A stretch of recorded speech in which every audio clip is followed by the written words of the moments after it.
소문으로 말로는 많이 듣던 교회인데 강단에 처음 서게 됐습니다.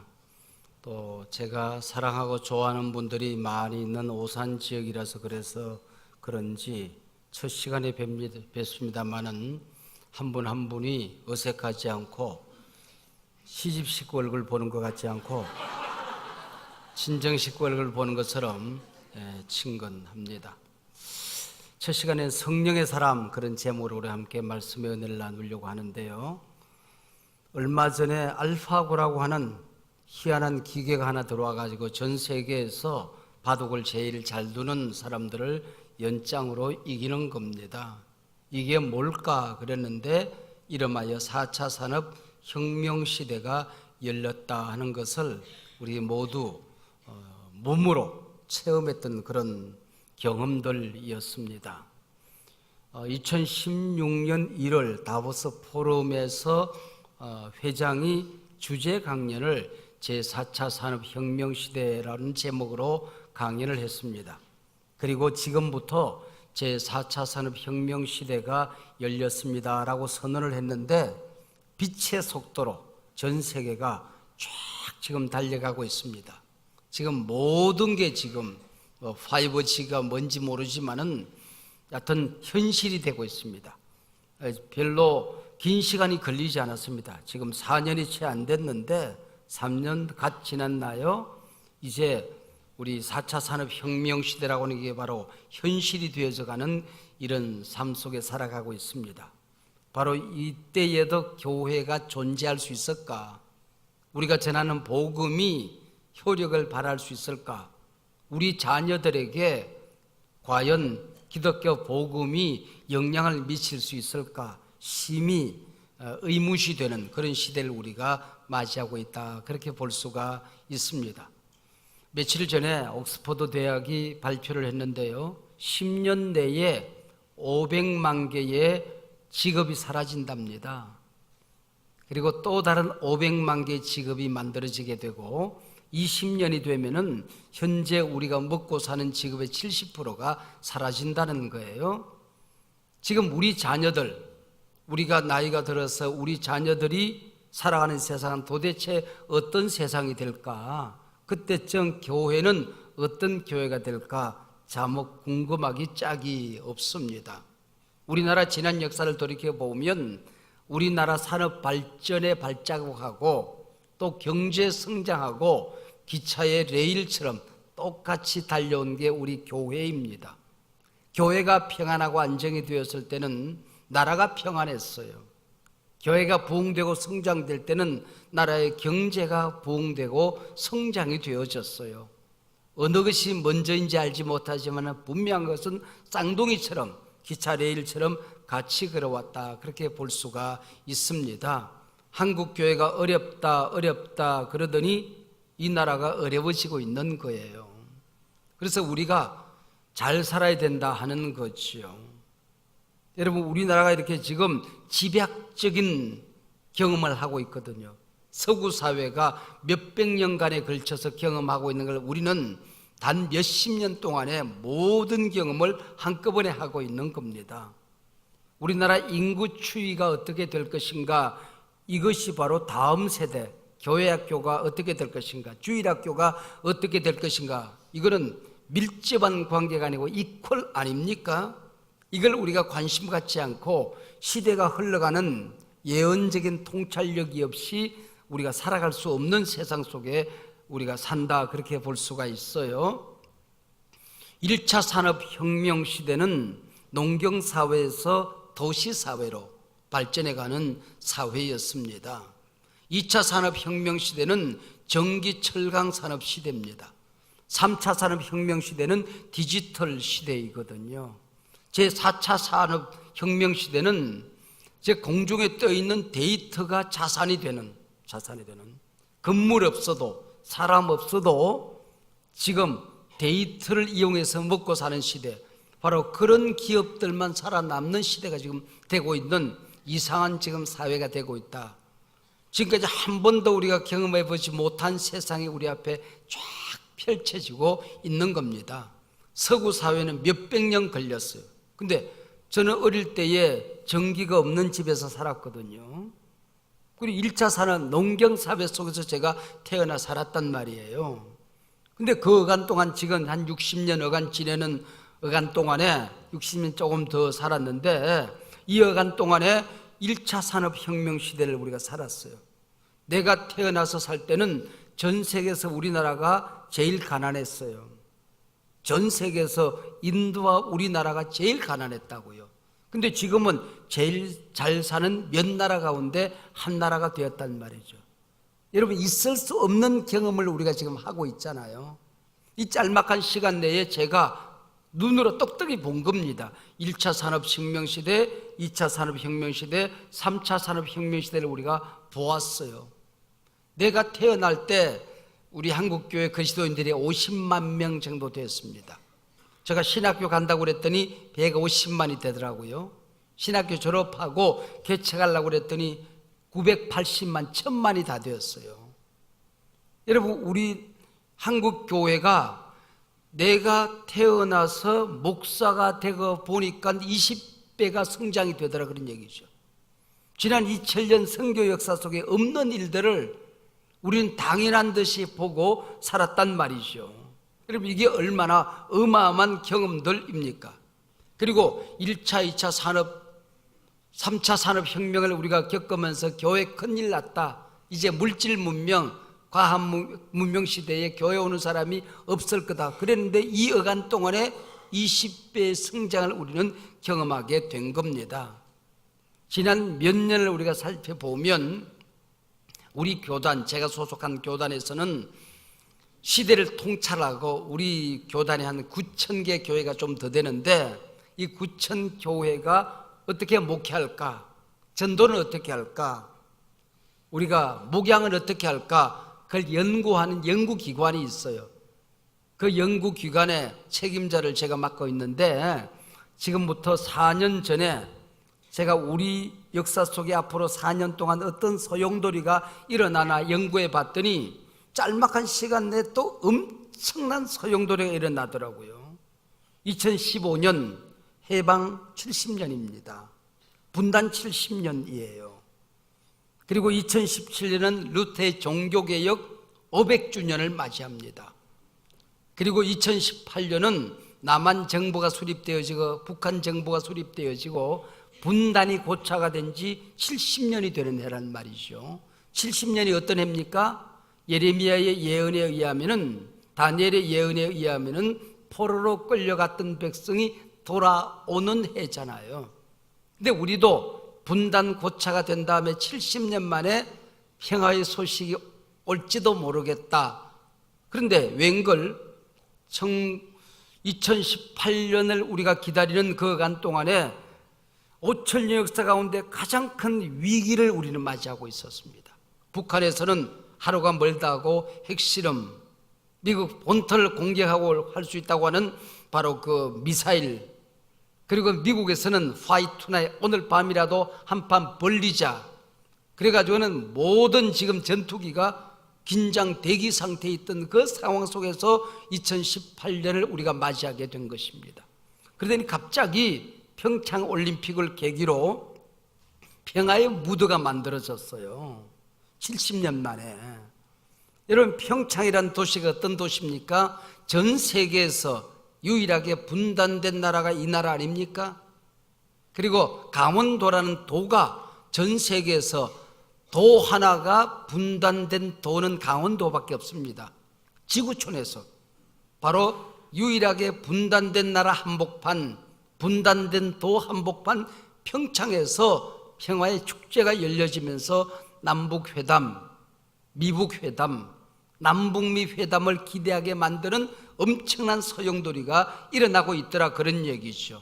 그래서 이게 우리 교회가 새로워져야 되겠다. 그래서 제가 연구하는 그 기관에서는 개혁하는 교회, 민족의 희망, 그런 주제를 내걸고 우리 총회는 바로 개혁하는 교회, 민족의 희망, 그런 주제로 4년 동안 달려왔어요.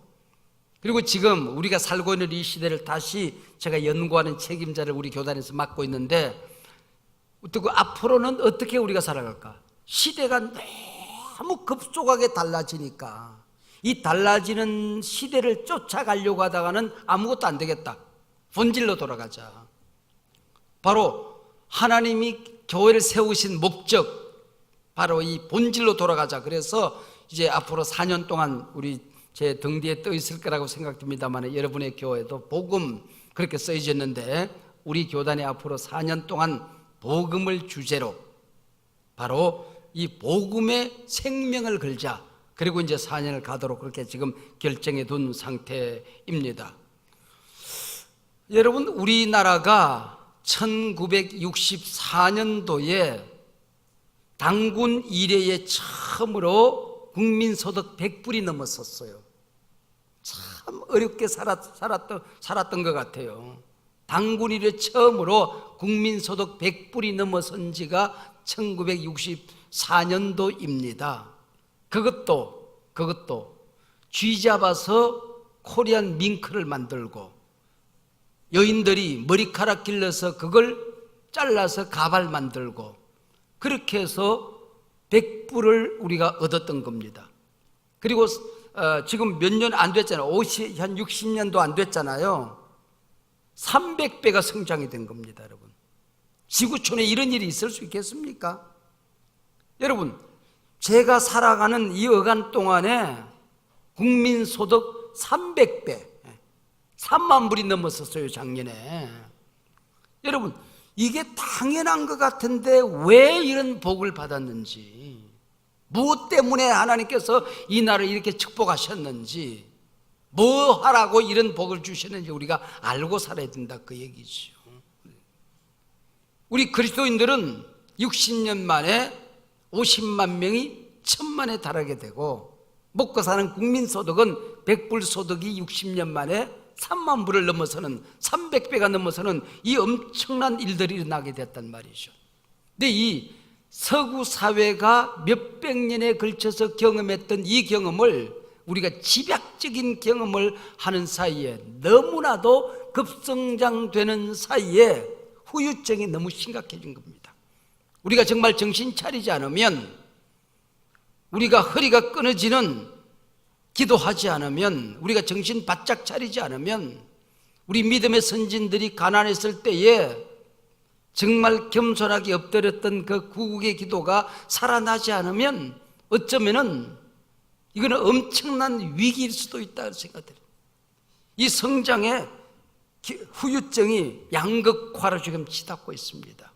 양극화. 잘 되는 사람들은 엄청나게 아마 잘 될 거예요. 그러나 그러지 않은 사람들은 이제는 먹고 살 길이 막막해지는 세상으로 가는 거예요. 이 사회적인 갈등, 가진 자들과 못 가진 자들, 나이 든 사람들과 젊은 사람들, 진보적인 성향을 가진 사람들과 보수적인 성향을 가진 사람들, 지역 간의 갈등, 이 양극화가 이 교회 복음 안에서 용해되지 않으면, 하나가 되지 않으면은 가는 곳곳마다 그는 엄청난 갈등 싸움을 일으키게 되어 있는 겁니다. 그리고 지금 어쩌면은 이 후유증 때문에 저성장의 늪에 빠져서 역사상 처음으로 우리 자녀들이 아버지, 어머니 세대보다도 훨씬 더 가난하게 살아야 되는, 엄청난 위기를 맞이하게 되는 복음의 가난뱅이, 경제적인 가난, 정신적인 가난, 이 모든 것들을 우리가 우리 자녀들에게 물려줄 수도 있겠다, 그 생각이 들어요. 우리가 지금까지 그냥 편안하게 살아가던 하루하루, 밥 먹고 사니까 뭐 잘 되겠지, 이런 세상이 아니라고 하는 것입니다. 이 엄청난 소용돌이 속에 우리가 빠져 있습니다. 여러분, 미세먼지, 이게 하루가 멀다 하고 미세먼지 나쁨, 앞이 보이지 않는 공기 속에서 우리가 살아가잖아요. 그것보다 더 심각한 것은 앞이 보이지 않는 영적인 미세먼지로 인한 영적 기후입니다. 영적 기상이 우리 앞이 보이지 않는 사회 속에서 우리가 살아가게 되는 겁니다.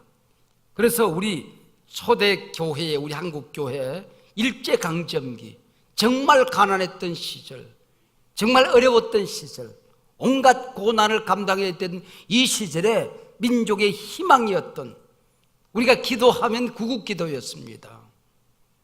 밤새워서 기도할 때 우리는 나라 살려달라는 기도였습니다. 예수를 믿는다고는 곧 애국자가 되는 길이었습니다. 섬기는 길이었습니다. 가난하게 되는 길이었습니다. 고난을 자랑스럽게 여기는 길이었습니다. 지금 우리가 예수 믿는 목적과는 너무나도 다른 복음의 본질, 공공성을 우리가 가지고 예수를 믿었단 말이죠.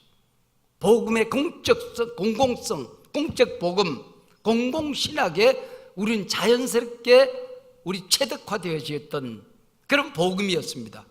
근데 경제 급성장, 교회의 급성장의 이 후유증으로 말미암아 이 공적 복음이 사적인 복음으로 변질되어지고 있는 것입니다.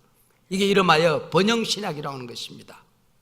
예수 믿고 복 받는 게 없다는 얘기가 아니에요. 여러분, 예수 믿고 복 받는 게 세상적인 물질적인 복 받는 게 여러분 이게 예수 믿는 목적이거나 복음은 아니지 않냐 그 얘기죠. 여러분, 이 공공신학을 우리가 잃어버린 겁니다. 번영신학, 그리고 성공신학, 성장지상주의, 물량주의, 이거는 어디든지 있는 겁니다. 불교에도 있고 샤머니즘에도 있는 겁니다. 무당 푸닥거리하는 목적하고 우리가 교회 나가는 목적이 다르지 않은 세상이 되어버리고 말았다는 것입니다. 초기 일제강점기 민족의 희망이었던 이 한국교회가 비호감의 종교로 전락해버리고 말았습니다. 사회적인 신뢰를 송두리째 빼앗긴 불행한 지금 우리 시대를 살아가고 있는 것입니다. 여러분, 우리 자녀들 가운데에 교회 실망한 사람들이 교회를 떠나서 있습니다. 그리고 믿음이 약화되어져서 교회 와서 의미 없는 신앙생활 할 수 없다고 떠난 사람들이 많이 있어요. 상처를 받아서 교회 와서 인간관계에서, 설교에서 교회 섬기고 사역하다가 소그룹을 섬기다가 상처받은 사람들이 견뎌낼 힘이 없어요. 교회를 떠난 겁니다. 근데 교회를 떠났지만은 복음을 버릴 수가 없어서 기독교 방송을 듣고 혼자서 예배를 드리고 책을 읽고 하는 사람들, 성경 읽는 사람들, 이 사람들을 가난교인이라고 그러지 않습니까? 거꾸로 해서 안 나가 교인들, 교회 안 나가는 사람들 말이에요. 가난교인이 200만이 넘어선 시대입니다, 여러분. 우리 1000만 그리스도인 가운데 교회 안 나가는 그리스도인들이 23.5%입니다. 정확하게 200만이 넘어섰습니다. 5년 전에 정확하게 10%였습니다. 5년 만에 13%가 늘어났습니다. 5년 전에 가난교인 이 10%의 사람들이 또 5년을 지낸 사이에 23%가 넘어섰어요. 200만이 넘어섰습니다. 여러분, 이들이 멀리 떠나지 않았거든요. 이들이 멀리 날아가기 전에 우리가 다시 기도해야 되는 어려운, 정말 절대절명의 위기 속에서 우리가 살아가고 있다고 하는 것입니다. 그뿐이 아닙니다. 기독교만의 위기가 아니에요. 전 세계 종교의 위기입니다. 종교를 가지고 4차 산업혁명 시대를 살아가는 이 사람들에게 변화를 요구할 수 있느냐? 종교는 의미 있는 것이니 믿음을 가진다는 건 중요하니 우리가 믿음을 갖자 하고 설득해도 그들에게 먹히지 않는 세상이 돼버리고 말았다, 그런 얘기예요. 이름하여 탈종교 시대입니다. 지금까지 종교 인구가 끊임없이 성장되어 왔습니다. 그래서 2005년도 인구 센서스에서 종교인의 인구가 53%입니다. 근데 10년이 지났습니다. 2015년도 인구 센서스에서 종교인 인구가 역전이 됐습니다. 44%. 여러분, 10년 만에 불교, 천주교, 기독교를 떠난 사람들이 9%가 된 겁니다. 있을 수 없는 일들이 일어나고 있는 겁니다. 이 현실입니다, 여러분. 역전이 돼버렸습니다. 처음 역전이 된 겁니다. 53%에서 43%로 떨어지고 말았던 거죠. 그나마 우리 기독교는 현상 유지를 잘하고 있습니다. 불교는 23%에서 15.5%로 전락했어요. 멘붕에 빠져 있습니다, 여러분. 천주교는 10%가 넘어서다가 7.9%로 떨어졌어요. 개신교에서 천주교로 갔던 사람들이 다 다시 떠났습니다. 가난교회이 된 겁니다, 여러분. 여러분, 이 시대에 교회가 대답을 줄 수 있을 것인가? 무엇으로 그들을 다시 한번 변화시킬 수 있을 것인가 하는 겁니다. 여러분, 다음 세대를 우리가 붙들지 못하면은 하나님 앞에 섰을 때에 땅끝까지 나가 복음을 전하는 것은 수평적인 명령이 있고 수직적인 명령이 있어요. 수평적인 명령은 지리적인 땅끝을 얘기합니다. 더 멀리 복음을 전해야 될 것을 얘기하는 겁니다. 선교사를 파송하는 역할까지도 우리가 감당해야 된다, 그 얘기예요.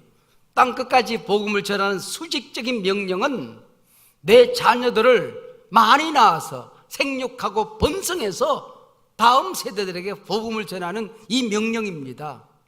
우리 교회가 이 명령에 불순종했습니다. 오히려 이슬람 사람들이 한 가정에 5명, 6명, 10명, 20명을 낳습니다. 가만히 두면은 지구촌은 이슬람 국가로 전체 변해버리고 마는 겁니다, 여러분.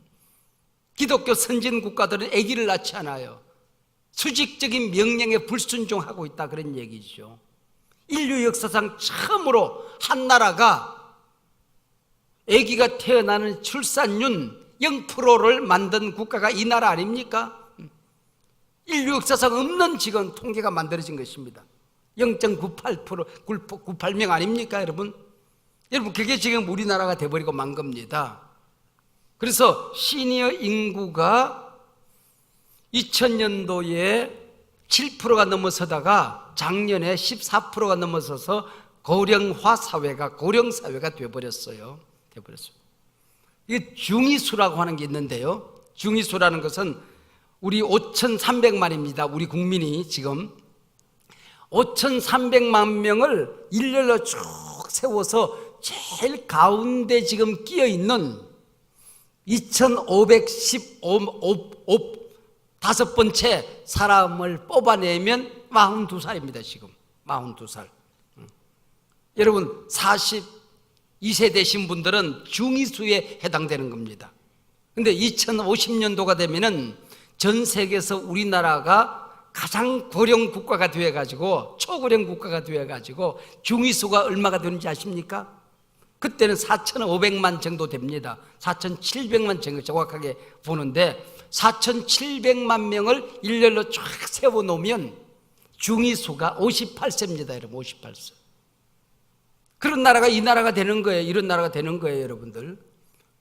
북한의 핵이 무서운 게 아닙니다. 지금 영적인 기상이 어떻게 흘러가는지 여기에 대한 우리가 대답을 만들어내지 않으면 우리가 지금 하나님 앞에 섰을 때에 우리 믿음의 조상들이 우리에게 물려준 복음에 이 정말 교회의 유약함을 우리 자녀들에게 물려줄 수밖에 없잖아요. 제가 이 위기를 가슴에 끌어안고 전 세계 교회를 한번 돌아보았습니다. 내 나름대로 지구촌 전체를 한번 돌아보았어요. 하나님이 쓰는 국가는 어떤 국가일까? 하나님이 쓰는 사람들은 어떤 사람일까? 하나님이 쓰는 교회는 어떤 사람일까? 하나님이 쓰는 영적인 지도자들, 목사님은 어떤 목사님들일까? 나름대로 쭉 돌아보았습니다. 쭉 호주서부터 시작을 해서 미국과 유럽과 저 남미까지, 이 아시아권까지 좀 돌아보고 제가 공통점 하나를 발견했습니다. 공통점 하나 발견. 첫 번째는 하나님이 쓰는 사람들은 복음에 대한 하나님의 가슴앓이, 하나님의 마음을 가지고 있었습니다. 복음에 대한 열정을 가지고 있었다는 것입니다. 두 번째는 성령에 민감한 사람들이었다는 것이죠. 성령에 민감한 사람들. 그리고 예배를 살리기 위해서 생명을 거는 교회였습니다. 제가 발견한 공통점은 이 세 가지였습니다. 잃어버린 영혼을 찾기 위해서, 복음을 전하기 위해서 뜨거운 가슴을 가진 사람들을 써더라는 거예요. 그런 민족, 그런 교회를 써더라, 그런 얘기죠. 그런 목회자들이 세상을 바꾸더라, 그런 얘기입니다. 어린아이처럼 성령에 민감한 사람들이었어요. 그리고 한 번의 예배에 생명을 거는 교회. 이 교회들이 하나님 앞에서 오늘 4차 산업혁명 시대에 대답을 찾아내더라, 그런 얘기입니다. 그래서 그 많은 가운데 오늘은 바로 성령의 사람이 됩시다, 그런 주제로 말씀을 드리려고 생각을 하는 겁니다. 성령의 사람이 됩시다, 그런 얘기. 한번 따라하시기 바랍니다. 성령의 사람이 됩시다. 성령의 사람이 됩시다. 뭐 제가 우리 교인들 한 가정 신방 못한 지가 꽤나 되었습니다. 그런데 한 번은 우리 교회에 젊은 집사님 한 분이 와서 목사님, 저희 집에 신방 한번 해주세요 그러더라고요. 그래서 웬일입니까 그랬더니 남편이 교회를 안 나와요. 그런데 남편이 진급에 딱 걸려 있대요. 이번에 진급을 하면 사장까지, CEO까지 갈 수가 있고, 진급을 못하면 퇴직을 해야 된대요. 그게 얼마나 걱정이 됐겠어요. 교회를 안 나오는 사람인데. 그래서 하도 걱정이 되니까 입이 바짝바짝 타니까 한번 그러더랍니다. 니네 교회 우리 집에 와서 기도 한번 해주면 안 될까 그러더래. 그러니까 때는 이때다 싶어가지고 저를 찾아온 거예요. 근데 안 갈 수가 없잖아요. 제가 갔어요. 그래서 수첩을 보고 빈 시간을 정해서 제가 찾아갔습니다. 찾아갔는데 부인이 눈이 뻘개요. 왜 그런가 했더니 목사님 온다고 남편이 집에서 담배를 피워, 둘이 사니까. 애들은 다 이제 전부 다 뭐 유학 가고 그러니까 집에서 담배를 피는데 담배 냄새 난다고 커튼을 바꿨대요.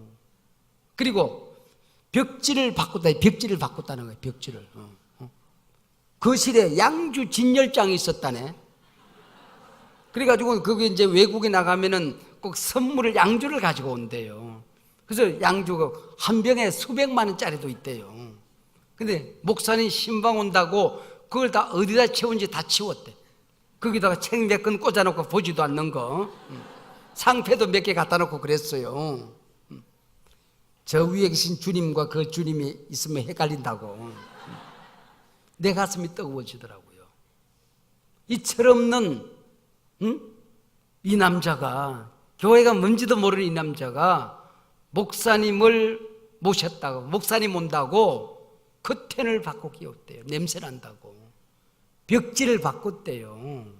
양주 진열장을 치웠다는 겁니다. 여러분, 이번 집회 기간 동안에 응답받기 위해서, 하나님 만나기 위해서, 내가 변화되기 위해서, 우리 가정이 달라지기 위해서, 우리 교회가 변화되기 위해서 여러분 커튼을 바꿀 용기가 있으십니까? 여러분 담배 냄새 난다고 내 내면에 벽지를 갈아 끼울 용기가 있냐, 그 얘기예요. 하나님이 기뻐하지 않는 양주 진열장을 소중히 여기던 거, 선물처럼 여기던 거, 그거 치울 용기가 있냐, 그런 얘기입니다. 성령님이 볼지어다 문 밖에 서서 내가 문을 두드린다. 누구든지 내 음성 듣고 문을 열면 이번 성회 기간 동안에 내가 너에게 들어간다. 너희 교회에 들어간다. 너희 가정에 들어간다. 너희 사업터에 들어간다. 병든 내 몸 안에 들어간다. 주님의 음성이 들릴 때에 내 가슴의 문을 열고 그것 치울 용기가 있냐, 그런 얘기입니다. 그것 없이 우리가 어떻게 말씀을 받겠다고, 은혜 받겠다고, 성령 받겠다고, 주님 오시라고 우리가 요구할 수 있냐, 그런 얘기입니다, 여러분. 저는 어릴 때부터 교회를 다녔잖아요. 근데 어릴 때부터 그런 생각을 했더랬어요. 내가 모세 시대에 태어났으면 얼마나 좋았을까. 모세는 아침에 일어나면 하늘에서 만나가 쫙 내렸잖아요. 홍해가 갈라졌어요. 야, 얼마나 신났을까, 그런 생각을 했죠. 엘리야에 관한 이야기를 들으면은 야, 내가 엘리야 시대에 태어났으면 얼마나 좋았을까, 그 생각을 늘 했어요. 왜냐하면은 기도하면 하늘에서 불이 쫙 내리잖아요. 시골에서 저 혼자 교회를 다녔거든요. 동네 아이들이 놀렸거든, 예수 믿는다고. 그때 놀릴 때에 내가 기도하면 하늘에서 불이 샥 떨어져서 날 놀리는 친구들 코가 그냥 불고기로 확 바뀌면 꼼짝 못할 것 아니야, 그 생각을 늘 했더랬어요. 내가 예수님 시대에 태어나서 얼마나 좋았을까. 죽은 자를 살리시질 않나, 무리를 걷지를 않으셔나, 병든 자는 다 낫지요. 도시락 하느라 5,000명을 먹이잖아요. 그럼 내가 도시락은 내가 바쳤을 텐데 그 생각을 했더랬었죠. 근데 내가 성경을 읽어보니까, 어른이 되고 보니까, 신학을 하고 보니까 그게 옳은 생각이 아니야. 내가 그 시대를 부러워하고 그리워하는 것이 아니라 그 시대를 사는 사람들이 오늘 우리가 살고 있는 이 시대, 교회 시대, 성령 시대를 부러워하고 있다는 것을 알게 된 것입니다. 여러분, 오늘 우리가 살고 있는 시대는 우리가 깨어나기만 하면, 우리가 가슴의 문을 열기만 하면 성령이 나와 함께 거하시는 엄청난 시대를 우리가 살아가고 있는 것입니다. 오늘 우리 성령 시대를 살아가고 있는 거예요. 그 안에 모든 것이 다 들어있더라, 그런 얘기죠. 여러분, 한국교회가 왜 위기가 되는지 아십니까? 저는 교단의 일들을 오랫동안 해보았습니다. 이것저것 이곳에서 일을 해보았는데, 교회에서 문제가 일어나는 교회들은 딱 한 가지입니다. 주인이, 누가 주인이냐 그 얘기야. 누가 주권을 잡냐, 이 싸움입니다. 여기서 하나님이 교회의 주인이라는 사실을 인정하고 나면 끝나는데, 입으로는 인정하는데 싸움이 일어나면 상대를 죽일 때까지 여러분 절대로 타협이 없어요. 교회 주권이 없어진 것입니다. 성령의 주권이 없어진 것입니다. 여러분, 성령님은 하나님이시거든요. 여러분, 창세기 제일 첫 장을 펼치면은 그런 말씀 있잖아요. 태초에 하나님이 천지를 창조하시리라 그랬거든요. 여러분, 하나님이라는 이 단어 안에 성부, 성자, 성령 하나님이 다 계시는 거예요. 여러분, 이 하나님이라는 단어는 복수로 되어 있어요. 참 재미있어요. 여러분, 하나님은 엘이거든요. 복수는 엘로힘이에요. 하나님은 한 분인데 여기 창세기 1장 1절에는 엘로힘 복수로 되어 있어요. 그 안에 성부 하나님, 성자 하나님, 성령 하나님이 함께 계시는 거예요. 삼일체 하나님이라고도 합니다만은 하나님이 그 안에 계시는 거예요.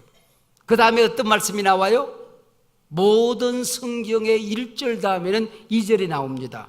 요거 신비한 겁니다. 그럼 창세기 1장 1절 다음에 어떤 말씀 나온다? 2절 나온다. 2절에 어떤 말씀이 나옵니까? 하나님의 영은 수면에 운행하시더라, 그 얘기입니다.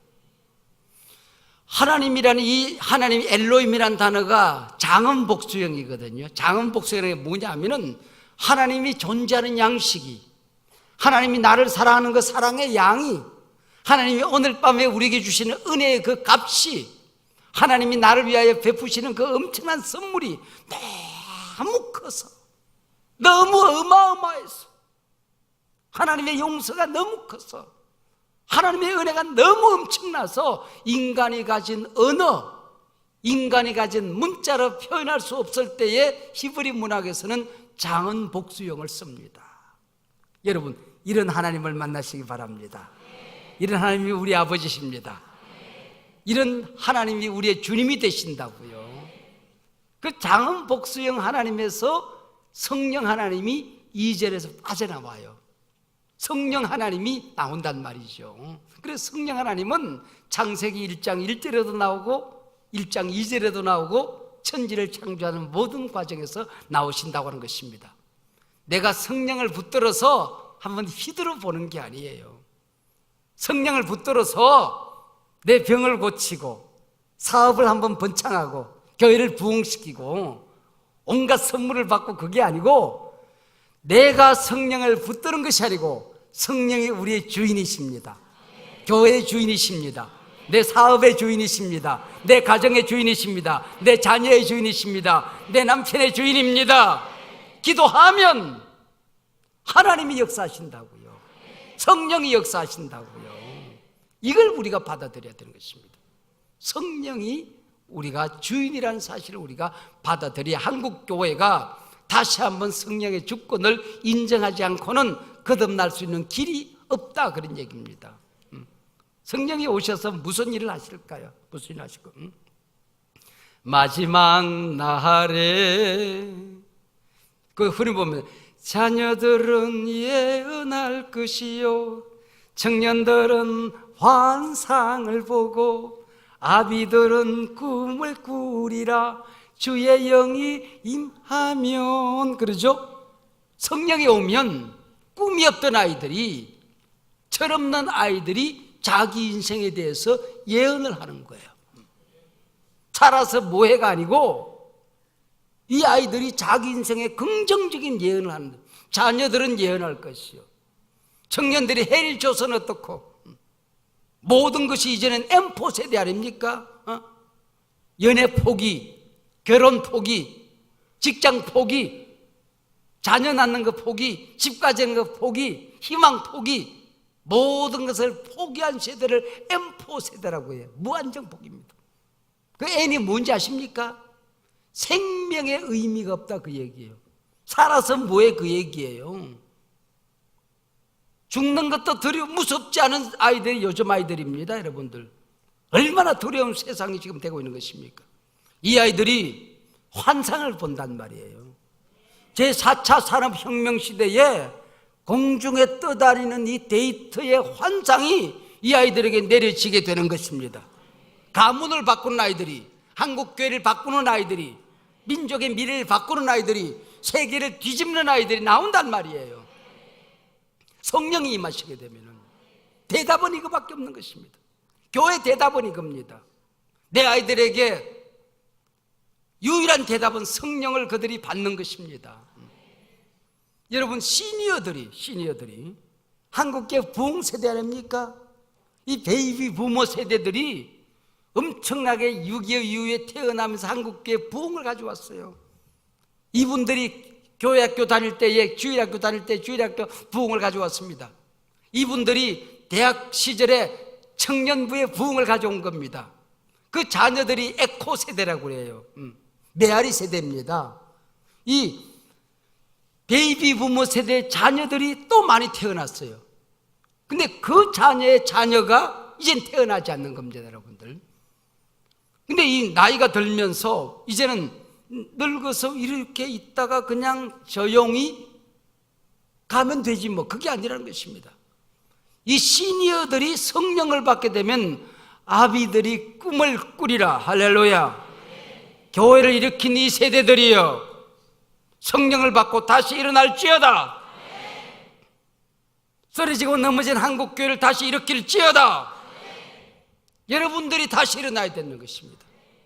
이 세대들이 다시 일어나야 한국교회가 희망이 있단 말이죠.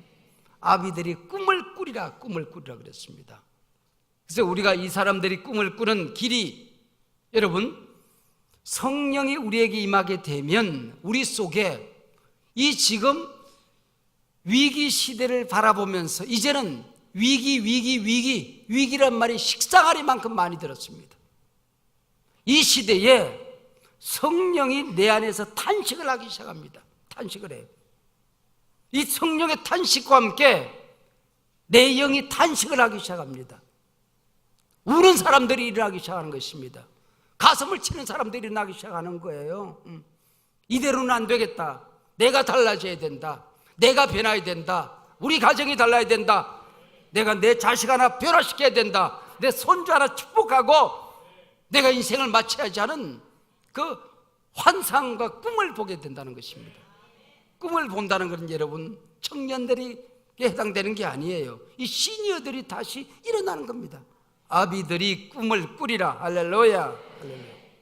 여러분, 이 성령이 우리 가운데 임하게 되면 어떤 일들이 일어나는지 아십니까? 여러분, 성령이 일어나게 되면 신비한 일들이 일어나게 되지만은 그것이 중심이 아니에요. 성령이 우리 가운데 임하게 되면은 하나님을 아빠, 아버지라 부른다, 그렇게 이름했습니다.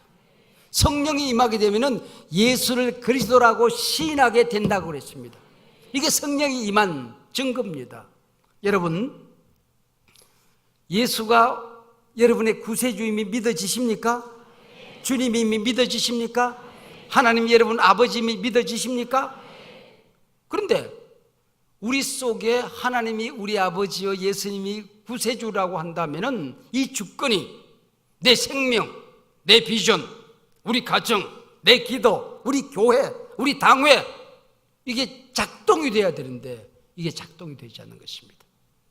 여기 한국계 위기가 있는 겁니다. 하나님의 주권이 우리 가운데 사라지고 있는 거예요. 모든 사람들이 자기 속인에 오른 대로, 이걸 좀 더 어려운 학문적인 용어로 확정편향이라고 합니다. 확정편향.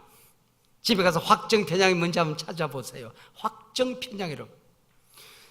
이 세상에 많은 기사들이 왔다 갔다 해요. 인터넷에, 유튜브에 많은 이야기들이 떠다닙니다. 근데 내 마음에 맞는 것, 내가 생각했던 거하고 일치되는 것, 그것만 보고 그것만 들리는 세상이 되어버렸단 말이죠. 이게 확정편향이에요. 신문이 아무리 떠들어도 진보적인 성향을 가진 사람들은 그 얘기만 눈에 들어오고 그 얘기만 귀에 들어옵니다. 세상에 어떤 기사가 있어도 보수적인 성향을 가진 사람들은 그 기사만 눈에 들어오고 그 기사만 귀에 들어와요. 이게 확정편향이라는 거예요. 여러분, 자기가 옳다고 생각하는 것만 보인단 말이에요. 자기가 옳다고 생각하면 들린단 말이에요. 이걸 뭐라고 그래요? 사사시대라고 그래요. 각자 자기 속일에 옳은 대로, 그 얘기거든요. 그래서 오늘 우리가 살고 있는 이 시대는 신사사시대가 되고 있는 것입니다. 여러분, 남의 얘기가 아니에요. 우리 한 사람 한 사람이 이 시대를 살아간다는 것 때문에 우리가 한데 확정편향이 우리를 자리 잡고 있단 말이죠. 내 속일에 옳은 것만 들리고 보이는 세상이 됐다는 거예요. 여러분, 이걸 내려놓아야 된다는 겁니다. 여러분, 하나님이 내게 말씀하는 게 들려야 되는 겁니다. 하나님의 말씀이 보여야 된단 말이에요. 하나님의 역사가 들어와야 된단 말이죠. 여러분, 이게 성령이 우리 가운데 임하시게 되면은 이 시대에 대한 가슴앓이가 생기기 시작을 해요. 이 가슴이 아프기 시작하는 것입니다, 여러분. 그리고 나면은 이제는 우리 가정을 바꾸는, 교회를 바꾸는, 내가 지금 사업을 바꾸고 내는, 미래를 바꾸고 내는, 목회 현장을 바꾸는, 교회 지금 늘 드리던 예배입니다. 이 예배를 바꾸는 능력이 나타나기 시작을 해요. 여러분, 늘 하는 사업인데 사업터가 바뀌기 시작해요. 우리가 내일 아침에 출근할 직장인데 이상하게 바뀌어지는 역사가 일어나게 돼요. 내 주변의 사람들이 변화되는 역사가 일어나게 돼요. 이걸 뭐라고 그러는지 아세요? 은사라고 그래요. 은사. 선물을 주신다는 말이죠. 지금까지 내가 가지지 않은 거야. 가져본 적이 없어. 그런데 이게 내게 나타나요. 이게 나타나요. 여러분, 이게 나타났을 때 어떤 변화가 일어나는 거 하니, 첫 번째는 언어의 변화가 일어나기 시작합니다. 언어의 변화는 말의 변화와 기도의 변화입니다. 그게 뭔가 하니, 방언의 은사와 통역의 은사와 예언의 은사입니다. 고린도전서 12장에 보면은 은사가 9가지 은사가 나오는데, 방언의 은사는 개인의 덕을 위하여 유익합니다. 그 나머지 모든 은사는 가정의 가문의 전통을 바꾸는 능력입니다. 교회를 뒤집는 능력입니다. 세상을 변화시키는 능력입니다. 이런 능력이 나타나기 시작을 해요. 여러분, 기도가 이제는 난관을 뚫어내는, 위기를 뒤집는 이런 기도가 가능해져. 이런 기도가 가능. 여러분, 병 낫는 거 기도 안에 있지요. 부자 되는 거 있지요. 그러나 그것 이전에 훨씬 더 중요한 복음의 본질을 꿰뚫어내는 기도가 나타나기 시작하는 것입니다. 하나님을 깊이 아는 그 기도로 들어가게 되는 것입니다. 똑같이 방언을 하는데 내 비전이 바뀌지 않으면, 인생의 목적이 달라지지 않으면 방언 기도를 하면서도 샤말이제 무당푸닥거리 기도를 할 수가 있는 거예요. 방언의 은사를 한다는 것은 하나님 안으로 깊이 들어가서 하나님의 심장 속에 있는 하나님의 뜻을 깨달아내는, 하나님과의 그 미래를 즐기는 그 황홀감을 지금 얘기하는 것이거든요. 근데 방언 기도를 하면서 푸닥거리 기도를 한단 말이죠. 이게 지금 달라져요. 성령이 새롭게 우리 가운데 임하셔야 됩니다. 통역의 은사는 뭘까요? 이 방언하는 사람들을 통하여 교회를 유익하게 하는 길이 무엇일까를 찾아내는 사람들이 통역의 은사인 것입니다.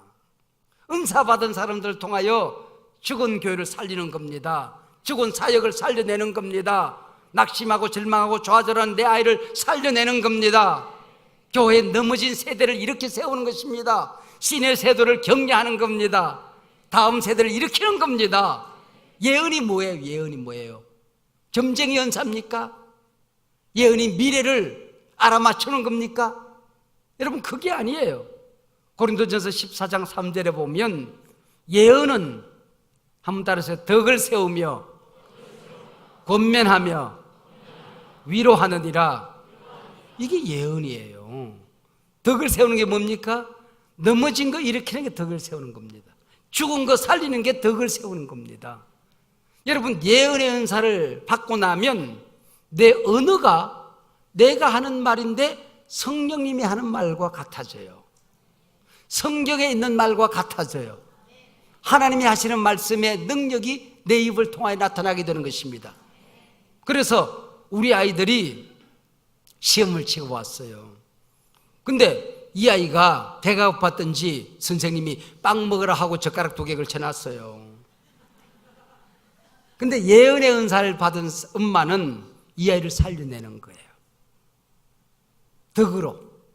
남편이 직장에서 모든 것을 한바탕 하고 끌어안고 사직서를 내고 왔어요. 그때에 할 수도 있지만은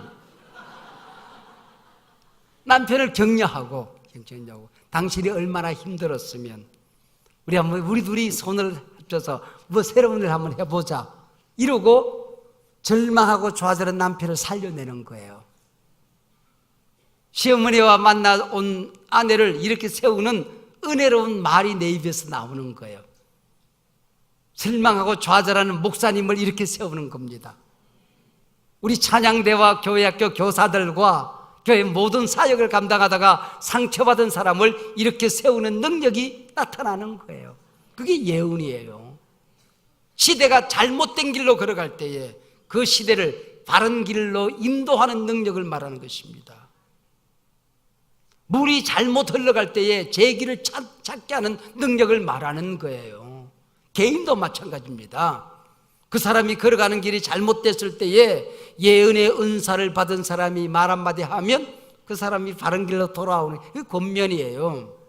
그 다음 위로는 치유의 능력을 말하는 것입니다. 상처 입은 사람들,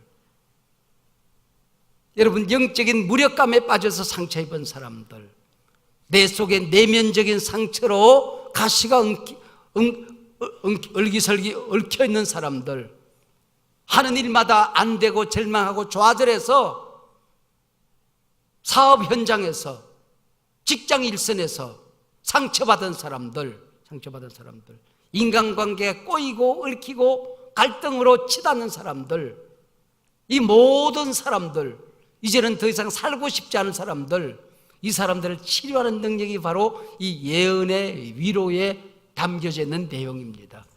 그게 예언이에요. 미래를 알아맞추는 것도 있을 수 있지요. 그 목적은 사람을 살리는 데 있다, 그런 얘기예요. 그리고 지금 우리가 살고 있는 이 위기의 시대를 어떻게 하면은 나를 통하여 공동체가 살아날까? 내게 맡겨진 사랑하는 사람들, 내 남편, 내 아내, 내 자식, 내 교회, 그리고 내 공동체, 내 일터, 이걸 살려내는 하나님이 주시는 계시적인 은사. 내가 공부한 게 아니야. 책을 읽어서 아는 게 아니야. 기도했더니 성경을 공부하는 사이에 성령 받았더니 성령님이 내게 주시는 계시적인 은사가 있는 거예요. 그게 뭡니까? 지식의 은사, 지혜의 은사, 영분별의 은사가 있는 것입니다. 이단에 빠져서 허우적거리는 불쌍한 인생이 아니에요. 일생에는.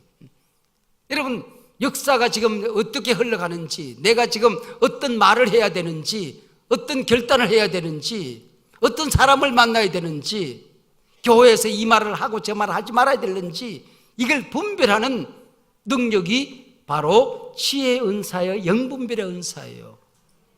요즘 똥인지 된장인지 구별이 안 돼요, 사람들이. 그러니까 이단에 빠져가지고 허우적거리잖아요. 여러분, 불쌍한 겁니다, 여러분들. 그 악령이거든요. 사상이 아니에요. 생각이 틀린 게 아니에요. 이단에 빠지는 것은 성령 받지 않은 사람들이 악령 받아서 빠지는 지옥 불구덩이가 이단입니다, 여러분. 항아리에 누른 게 있어서 한 항아리 퍼먹고 난 다음에 이 똥이네 그러면 되겠어요?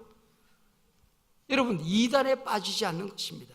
시대의 악한 구렁텅이에 빠지지 않는 게 바로 이 계시의 은사, 지식의 은사, 지혜의 은사, 영분별의 은사. 여러분, 영분별의 은사가 있을지어다. 지혜의 은사가 있을지어다. 4차 산업혁명 시대, 어떤 시대인지 나도 몰라요. 여러분의 자녀들을 어떻게 인도할지 몰라요. 근데 기도했더니 하나님이 감동 주시는 대로 아이를 격려만 했는데 이 아이가 미래를 바꾸내는 능력이 나타나는 거예요. 여러분, 내가 하나님이 주시는 말씀으로 칭찬만 했는데, 격려만 했는데, 용기 가지라고 그랬는데 이 말 한마디가 사람을 살려내는 것입니다. 여러분, 어릴 때 들었던 말 한마디가 평생에 나를 살리는 양식을 먹은 사람들이 있잖아요. 어릴 때 들었던 말 한마디가 독이 있어가지고, 예언의 은사가 없어가지고, 지식의 은사가 없어가지고, 영분별의 은사가 없어서 세상 사람들이 늘 하는 말, 우리 부모가 내게 했던 말인데 그걸 나도 했어. 근데 이 말이 독이 있어서 평생에 내 남편을 죽이고 내 아내를 죽이고 인생에 사는 재미를 잃어버리고 행복을 깨뜨리고 이 아이의 미래 비전을 망가뜨리고 꿈을 망가뜨린 독이 되는 가식이 칼이 된 말들이 얼마나 많이 있습니까? 여러분, 성령의 말이 아니죠. 악령의 말이잖아요. 나도 무심코 모르게 아이들에게 내 남편, 내 아내, 내 공동체, 교회, 내 영적인 리더들에게 했던 말이 있다고 한다면 오늘 밤에 그 모든 것들이 빠져나갈지어다. 여러분, 그걸 뽑아내야 돼요. 뽑아내야 돼요. 기도로 뽑아내야 되는 것입니다. 뽑아내야 돼요. 근데 내가 어릴 때에 정말 내가 잘못한 거 알아요. 실수한 거 안단 말이에요. 이 모양 이 꼴로 살아가는 나도 싫을 때에 누군가 나를 격려했던 말 한마디, 내게 힘이 되었던 말 한마디, 내 어깨에 두드려줬던 그 따뜻한 손길 한 번이 10년, 20년, 50년, 60년이 되어도 내 인생의 양식이 되고 용기가 되고 희망이 되고 꿈이 되고 비전이 되는 말씀이 있잖아요. 그게 성령 받은 사람들의 말이란 말이죠. 여러분, 성령을 받는 게 이렇게 좋은 거예요. 사람을 살려냅니다. 가정을 살립니다. 일터를 살립니다. 교회를 살립니다. 시대를 살립니다. 역사를 살립니다. 민족을 살립니다. 할렐루야! 성령의 충만을 받을지어다. 여러분, 그런 조그마한 선물 그게 아니에요. 이거는 너무나도 예수를 믿는다는 게 그렇게 작은 것이에요. 시시한 것이 아니란 말이에요. 시시한 것이 아니에요. 시시한 것. 어느 종교도 있는 그런 것들이 아니란 말이죠. 세상을 바꾸는 이 엄청난 것입니다. 그뿐이 아닙니다. 성령이 임하게 되었을 때에 힘이 없는데, 아령을 한 적이 없는데, 영적인 운동을 한 적이 없는데 내 안에 능력이 나타나기 시작해요. 병고침의 은사, 믿음의 은사, 능력 행함의 은사. 할렐루야. 이 믿음의 은사라는 거는요, 모든 사람들은 안 된다고 그래요. 미치겠다, 죽겠다, 환장했다, 뒤지겠다 그래요. 근데 믿음의 은사를 탁 받고 나면 안 되는 중에 되는 길이 보여요. 여러분, 모든 게 다 깨졌는데 거기서 희망이 보이기 시작하는 것입니다. 그래서 긍정적인 은혜가 나타나요. 격려의 은혜가 나타나기 시작해요. 여러분, 모든 게 깨졌는데 거기서부터 새싹이 드러나기 시작하는 것입니다. 이게 믿음의 은사예요. 그리고 병고침의 은사, 물론 육신의 병도 고쳐요. 오늘 밤에 하나님 앞에 쓰임받고 싶은데, 하나님이 주신 건강인데 내가 잘못 관리해서 병드신 분들, 여러분, 그거는 감기처럼 아무것도 아니에요. 당연히 낫는 거예요. 거기서 머물면 안 된단 말이에요. 시대를 바꾸는 치료하는 병고침의 은사가 있어야 되는 것입니다.